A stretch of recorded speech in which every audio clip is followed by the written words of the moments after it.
Well, Buckeyes fans, we're getting us set for another great matchup, another Big Ten matchup this Saturday afternoon when the Ohio State Buckeyes welcome in the Iowa Hawkeyes for a game that is always circled on the schedule. The Iowa Hawkeyes are always frisky, and today we get you set previewing Iowa's offense versus the Ohio State defense ahead of a huge matchup this weekend in Columbus. We've got the whole crew together as we cover Ohio State with our instant analysis from Ohio State. There's something that doesn't feel right. Unbelievable effort from him today. Is E.J. Liddell going to crack the first team All Big Ten? I think he can be the guy. I'm not trying to start a quarterback controversy. He seems to have the durability. He certainly has the toughness. This is the question on a lot of people's minds here. Welcome to Buckeye Breakdown. Well, welcome in, everybody, to another episode of the Buckeye Breakdown podcast. Anthony Meglin here with you alongside my partner, Kevin Weike. And Kevin, this is big news, dude. You're fresh off a Carolina golf trip. So before talking any football, we got to talk about your weekend down in Carolina. It looks like you dodged what potentially was one of the bigger hurricanes we've seen in a while, came back unscathed, got to play some golf. So before we talk any Ohio State and get into the Iowa Hawkeyes here, I need a quick 60 seconds on your trip down to North Carolina. Absolutely. Went down there with some fellow Buckeyes from the Fisher School of Business. Hung out with them, going to the hometown of Ohio State golf commit, Pete Myers. So hanging out down there was a lot of fun. Just a good way to unwind, relax, play some good golf. They have some great courses, great signature cocktails. Just a good time all around. No, it's awesome to get a little fall golf trip in. And back up here, back in Ohio, we obviously all were pretty locked in on all things football this weekend. And for Ohio State, it was a nice trip to East Lansing. They went to Michigan State in a night game in a tough environment. It was really tested for the first time, and came out with a really, really nice win.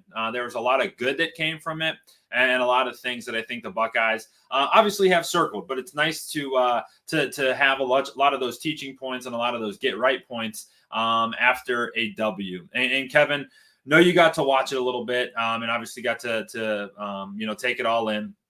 You and I didn't talk about it, obviously, on Sunday on our normal film review session. So this is a fresh review and a fresh cleanup from the Ohio State and Michigan State game. So what are some things that you were able to take away from that one? Absolutely. I thought the D-line really played well.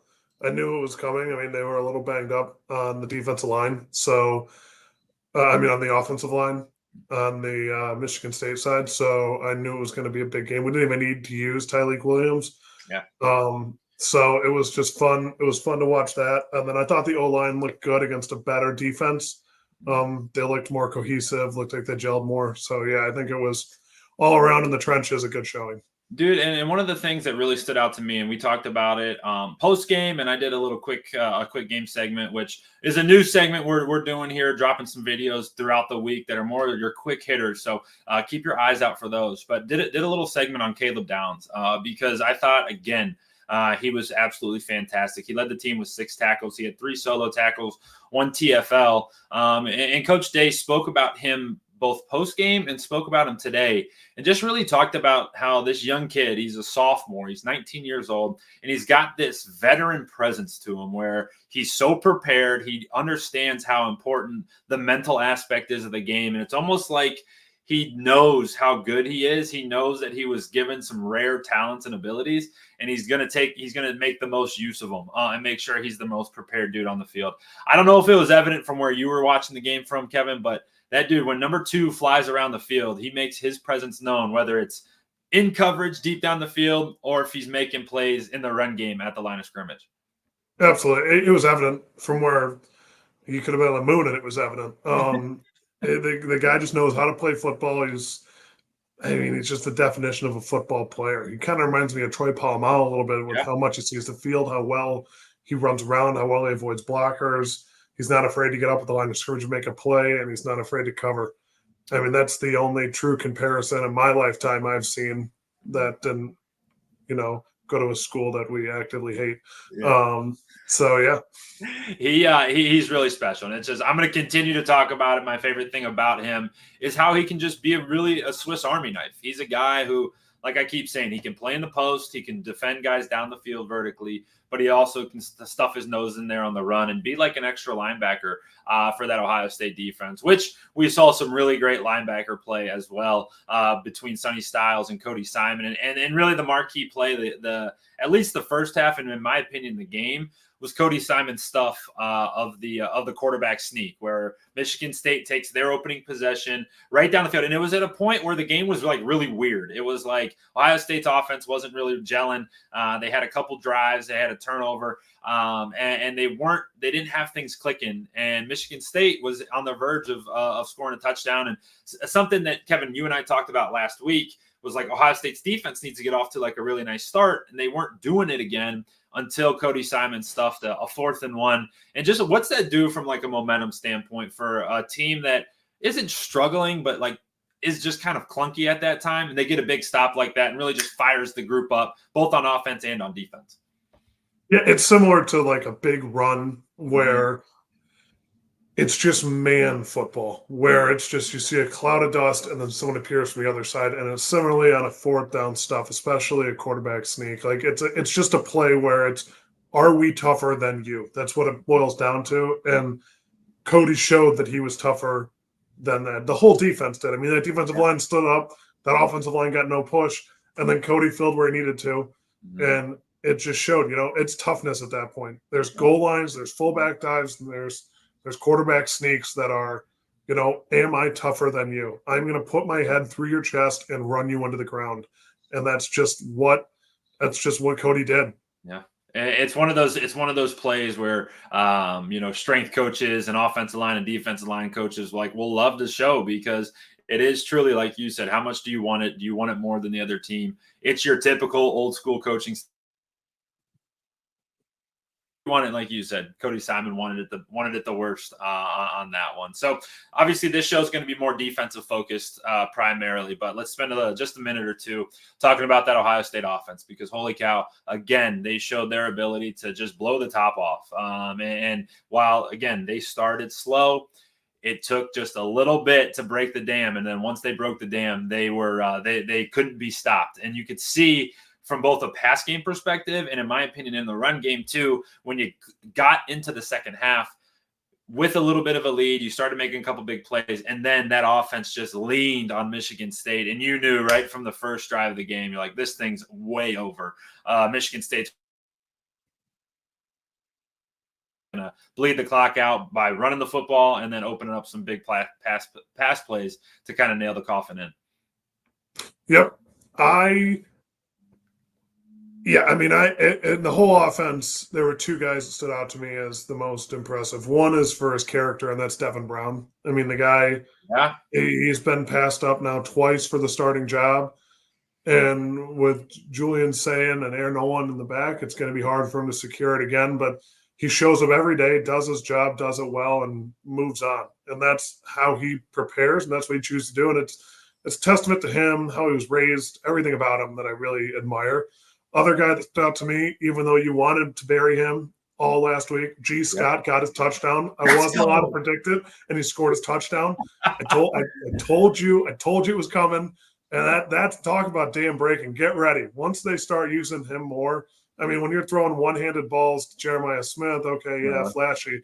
But when you got G. Scott catching 3-yard touchdowns, I'm telling you right now, that's football. That's football. That's the type of football you like. Well, we're not going to talk about JJ. We're talking about G. Scott. No, all G. Scott. This is a G. Scott podcast. Ask any quarterback, ask anybody, any ball knower out there, any football knower knows that the best athletes on the field are tight ends. They are asked to do the hardest job. They have to block defensive linemen like a left tackle and a right tackle, and they have to catch footballs like a wide receiver. And they're a quarterback's best friend, and you just love – and, joking aside, when you get a tight end rolling like this, and you start making them a part of a game plan, they're a matchup nightmare. And we've talked about it a lot where Ohio State, I talk about dictating personnel. When you have a tight end who can go in the run game and block, but can also be a factor in the pass game, it's a matchup nightmare for defenses because they can't match you up with a run heavy defense because you'll expose them through the air. And if they bring a nickel package in,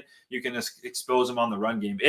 We joke about it, we laugh about it, but when you start getting that going, it's a huge element to a team that has everything, but they get that element to their game, they're going to really be unstoppable. Yeah, they really are. And I take a little bit of note to that. Offensive linemen are the best athletes on the team. They just ate too many Krispy Kremes growing up. That's what I say to that. Here we go. Yeah, I mean, I can just start citing sources if you want. Billy Price could throw the ball 60 yards. I mean, Jamarco Jones had unbelievable hands.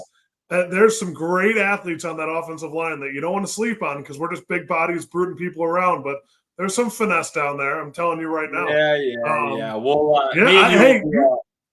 me and you will do a run or something. We'll have some kind of competition to figure out who's better. I beat a wide receiver in a 40-yard dash once. Don't make me do it again. Well, it was Saturday was a great day for the Buckeyes. Like we said, it wasn't perfect, but you love getting those learning days, some of those things that you can improve upon, and figuring out, hey, where you have to improve to become the elite team that you want to be. And you love doing that in a win as opposed to a loss like we've seen kind of around the country. So I would say Saturday was like a moving day around all of college football. You saw some teams at the top really separate themselves when you talk about Texas, Georgia, Alabama, Ohio State.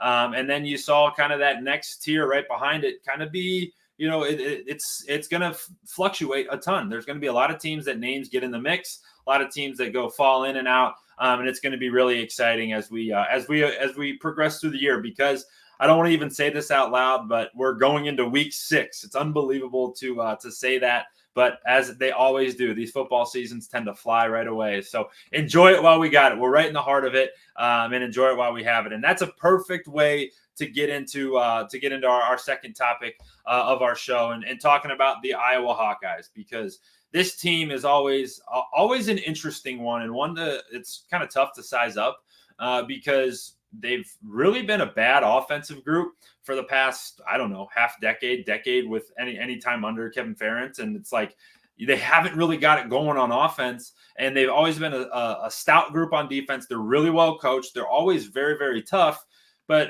they really haven't posed too many problems for Ohio State in the past couple of years. But this year, this Hawkeyes team's a little bit different. They have a pulse on offense. They can score the football. They've done it a number of times, and they're led by their run game. But yeah, this Hawkeyes team is a little bit different from years past because they can score some points on offense. Oh yeah, I mean they're 68th in the country. They're scoring 32 points a game. If you would have told me Iowa was scoring 32 points a game, I would have asked you what season in college football 25 dynasty you're on, because that just doesn't sound right. I mean, they had a clause in their last OC's contract. He had to at least have 25 points a game, and he couldn't even hit it. Like, it's a much better offense. Definitely on the rushing side, they're the 10th best rushing team in the country. Passing's lax as usual, but they're middle of the pack for total yards per game and points per game. So it's just it's heavy run. That's what it is. Yeah, and in most cases, Ohio State's going to be the best team on anybody's schedule, but for this case especially, Ohio State's going to really be a class up from what they face. So week 1, they get out of the gates with a 40-0 win over Illinois State. They took care of business, did what they needed to do.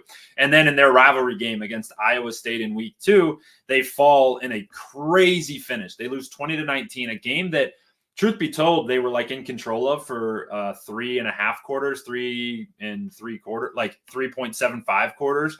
And then they give the ball to Iowa State with about 2 minutes left, and the Hawkeyes go right down the field, score a field goal to win the game. And it wasn't even a close one. I think they kicked like a 50-plus yarder to win it. So it was a heartbreaker there in week 2 as they fell to their rival. And then they came back with a game against Troy where they win 38-21. And then 2 weeks ago, they had a bye week last week, but 2 weeks ago at Minnesota in a tough environment, They go up and they beat the Golden Gophers 31-14. So through 4 games, they scored over 30 points 3 out of 4 times. So while the competition hasn't been great, they have been getting the job done. And the way they do that, Kevin, is through their run game. Kaleb Johnson, former Ohio guy, has been off to a spectacular start this year. He has. I mean, there's no other way to describe it. He's, he's a really talented young. I don't know if young is the right term, but he compared to us, young, yeah, yeah, it's compared to us, young, exactly. Yeah. But he runs hard. That's the only way to describe it. He's quick, but also isn't soft. Like he's not afraid of contact, and that's just who he is. And he's throughout the start of this year, through 4 games, I mean, he's going to put up some gaudy numbers this year. 82 carries, 685 yards, averaging 8.4 yards a carry. He's got 9 touchdowns, and his long is 64 yards. So what that tells me is, like you said, he's tough. He can run between the tackles, but you have a couple of big long runs and you're averaging 8 yards a carry. That means you have some speed and you have some breakaway speed. Obviously on Saturday, he's going to have speed to match on Ohio State's defensive side. But this guy's tough and he's everything he's kind of been cracked up to be. But the nice part for Ohio State is that the Iowa pass offense is not very good, and that's to say it nicely. Cade McNamara, he's a name that's been in Big Ten lore for a while. He's currently in his 5th season playing, but started his career at Michigan, got beat out by J.J. McCarthy, transferred to Iowa, and really, they win some games, but he's never really got his footing. He's never shown that he can be a quarterback that changes games and really impacts it in a huge way. So far this season, completing about 62% of his balls, or almost 63% of his balls, for 588 yards, for only 3 touchdowns and 2 interceptions. For comparison, Will Howard on our side of things it has over 1,000 yards passing and a bunch more touchdowns. So this Iowa passing offense hasn't been very good. And they really, when he drops back to pass, it shouldn't scare anybody when that ball's flying through the air for Iowa.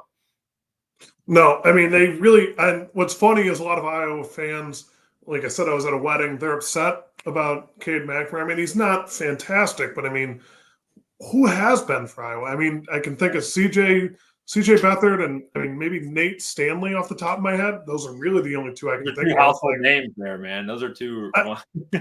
I mean, yeah, but after that, who else? It's just – I think that Iowa is notorious for running the ball. Iowa's notorious for breeding tight ends. I mean, they have a good one in the son of former Ohio State great Pat Elflein's brother-in-law, Lachey. I forget his first name. Luke Lachey. I mean, that's just what they do. They produce linemen and tight ends. They don't produce quarterbacks. So trying to bring someone in who's going to be an elite quarterback is hard to do. It's hard to do that pitch. It really is. They choose to run the ball the most. That's why, like I said, they're 10th best in rushing and 11th best in passing because they invest in their run game. That's what they do. So it's just, I mean, I don't know what you really want. I mean, Cade McNamara was this quarterback that came out of high school and Michigan wanted him and all this other stuff. And God, I would have loved it if he stayed at Michigan. It would have made my life a lot less stressful. But that's just that's how the cookie crumbles, and that's just what they're doing now. And I don't know. I kind of feel bad for the guy a little bit. Yeah. How many weapons does he have to throw the ball to? I mean, unless it's a dump off pass to a running back, it's tough. Yeah, it's really challenging. And you look at their receivers kind of across the board, and there's nothing that really stands out to you and should throw fear into you as a defense. Jacob Gill leads the way, 13 catches, 145 yards, and 1 touchdown. I mean, for Christ's sake, we had for the last 2 weeks of Ohio State, we've had a guy go over 100 yards receiving, and different guys too. You talk about Lachey, he hasn't even touched 100 yards yet. 12 catches, 97 yards. I mean, and that's their second best receiver. You got one other guy who has over double-digit catches, Addison Ostrangia, who's another tight end who has 11 catches for 63 yards. So, those are their top 3 targets, and only one of them is over 145 yards. And on the flip side of things, we've already talked about Kaleb Johnson, but he's paired with Jason Patterson, who's got 26 carries for 138 yards. Still not a ton of yardage, but takes the load off of Johnson a little bit. And then Kamari Moulton has 30 carries for 124 yards. So it's like those three are your three horses in the backfield. And then when he's dropping back to throw, there's really nothing that should strike fear into the Buckeye secondary. I agree. Couldn't agree more. And all right, so the news of the day, I'd say the drama of the day is what Kaleb Johnson had to say in media today. And for whatever reason, you give the best team in the country or one of the top 3 teams in the country some bulletin board material. So the direct quote coming from Kaleb Johnson today in Iowa media, he was asked about if he had a chip on his shoulder from not receiving an offer to go to Ohio State. Now, a reminder, Kevin mentioned it, but he's from Hamilton, Ohio. So he's an Ohio kid from Central Ohio and didn't receive an offer from Ohio State. His response is certainly plastered on the bulletin boards down in Columbus at the Woody, because he said, quote, "I mean, not really, because I really don't care about the offers and stuff like that. But I'm entering with a chip on my shoulder no matter what, because it's Ohio State. I want to beat them. So I feel like even if they offered me, I wouldn't have went because I feel like I want to beat them. That's my goal." Now, it's not all that bad of a quote, but holy cow, it's just tough when you have a huge game on your schedule and you just put anything out there to put a chip on Ohio State's shoulder. And you've been in that locker room when stuff gets said. What are the Buckeyes doing to respond to something like that? I mean, it's personally, it's real easy to say what you would have done. You know, if my uncle had wheels, he'd be a bicycle. Like, I mean, I don't know what you want me to say here. He wasn't good enough to get an offer. He wasn't going to play at Ohio State. And there's no doubt in my mind that if he got an offer, he absolutely would have gone. Who turns that? You're turning down an Ohio State offer to play running back? I don't think so. I think he's just, maybe it's how he chooses to cope with it. That's his call. But I mean, the guys are going to look at that and laugh first off, and then he's going to hear it from them when they make a tackle and they start citing scout team guys that are better than him, because that's just what they do, and that's what people do in that situation. You just start naming people, like, I mean, you just start pointing at people on the sideline, go, he's better than you, he's better than you, he's better than you, and they're all on your team because this guy just wasn't good enough to get a scholarship. I don't know what else you want me to say. This fired you up, and I know our fans at home watching can sense it and can feel it. You were fired up earlier today, and it's something that, hey, any kid from Ohio, doesn't care what you grew up watching, what you grew up loving, you get that offer from Ohio State, you are going to be a Buckeye. I don't care where you're from, but you're going to do that. So I would say, I don't know that you would have turned an Ohio State offer down to go play at Iowa, but maybe so. Maybe he is telling the truth. Regardless, like you said, he's going to hear about it on Saturday, because there's one guy on this Iowa offense that Ohio State's going to have to stop, and it's him. And they're going to remind him every single time that they do stop him that, hey, you weren't, like you said, there's a reason you didn't get an offer to go to Ohio State. And there's a reason you're really doing well. You're playing really well at Iowa, but you're not a Buckeye. You're not wearing the scarlet and gray. 100%. And that's that, and nothing to take away from him. He's having a great year. He's probably going to have a great game. Hopefully not against us, but he might. I mean, let's just call a spade a spade. I mean, there's certain positions that it makes sense, but I mean, running back, like, I mean, you got Ezekiel Elliott, you got J.K. Dobbins, you got Trey Sermon. I mean, you got soon to be Travion Henderson and Judkins. Like, I mean, we had the second or first best running back, if we want to look at it in the country, transferred to us because he knows how good we are. Like, I think that's just an absurd statement to make. I mean, it's borderline disrespectful, but I'm a little, as you can tell, I'm a little heated about it. And for me, I'd be like, man, if it were me in that position, and maybe there's a reason that I wasn't a Division I running back, because I'd be like, man, these guys are going to tackle me all day. Like, I know I'm going to get 30 carries. I know I'm going to get 35 carries if we're in this thing. I don't want to do anything to really piss him off. And I think he did. I think he just poked the bear a little bit for no reason, man. And maybe again, Kevin, maybe that's why I was a Division III quarterback, and maybe that's why I wasn't a Division I running back and a stud and potentially going to the pros, whatnot. But maybe that's just me. I don't know. Maybe it's right. Maybe it's wrong. We're going to find out. It's certainly going to be chippy every time Kaleb Johnson does get tackled, you're going to see a lot of chirping coming from that Ohio State defense, maybe pointing at his back plate saying, "Who are you? Weren't even on the scouting report." Although those are some of my favorites. I've used a couple of those in my day, but it'll definitely be chippy every time that Johnson gets the ball. Okay, so we talked a little quarterback already. We'll just touch up on Cade McNamara here as we have him on our rundown. A nice little rundown. Shout out to Eddie Marotta here. Got to give a shout out to our guy who's our graphics guy. He came through in a big way to give us a nice little set. So drop it in the comments if you like our new PTI-ish segment here. But for Cade McNamara, we talked about it. Transferred from Michigan, 5th-year guy, and just really hasn't excelled, hasn't gotten it going this year. And it's going to be really challenging, especially against this Ohio State defense who – and this back end, man, this back end's really, really special. And starting with Denzel Burke, Davison Igbinosun, Caleb Downs, Lathan Ransom, Jordan Hand, all these guys in the back end make it super challenging. And he's gonna have his hands full come Saturday afternoon. Absolutely. I mean, we're the number one team in scoring defense, but just passing overall, I think we're top 10. Mm-hmm. It's just, I mean, you got talk about a lack of weapons on one side and an overload of weapons on the other. That's just the reality of the situation. And if you drop back to throw the ball, it better be a wide open guy. Otherwise, you're going to see 2-3 guys swarming that ball. And if it's underthrown or overthrown, like Michigan quarterbacks used to do when I was there, and not to say that Cade will do that, but, walks like a duck, quacks like a duck. It's just, it's a dog. No. But that's just the reality situation. He's going to have to be on his absolute best to compete with this back 4, back 5.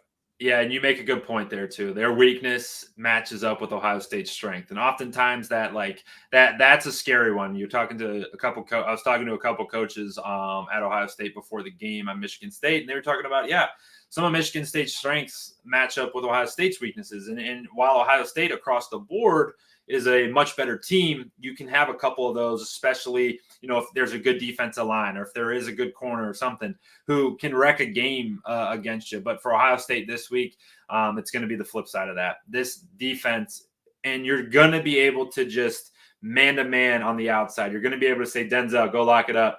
Davison, go lock it up on the other side, and we'll take care of everything in the run game, and Ohio State's going to be fine. So, Cade, it's going to be a long day, I think, for the Iowa passing game. So, all right, topic number 5, our last topic of the night, the Buckeye defense through 4 games. So it sucks to say, and I just mentioned it earlier, but we're approaching the halfway point of the season, right? You're going to play Iowa, you're going to play Oregon, we're going to bye week before the final home stretch. While there still is a ton of football left, want to get your opinion, Kevin, on just a general thought on this Ohio State defense. It's hard to say it's been up and down because they've given up 27 points through 4 games. They're the number 2 team in terms of yards throughout in the entire country. There's been stretches, I would say, where we shouldn't have given up points to Akron or shouldn't have given up points to Marshall.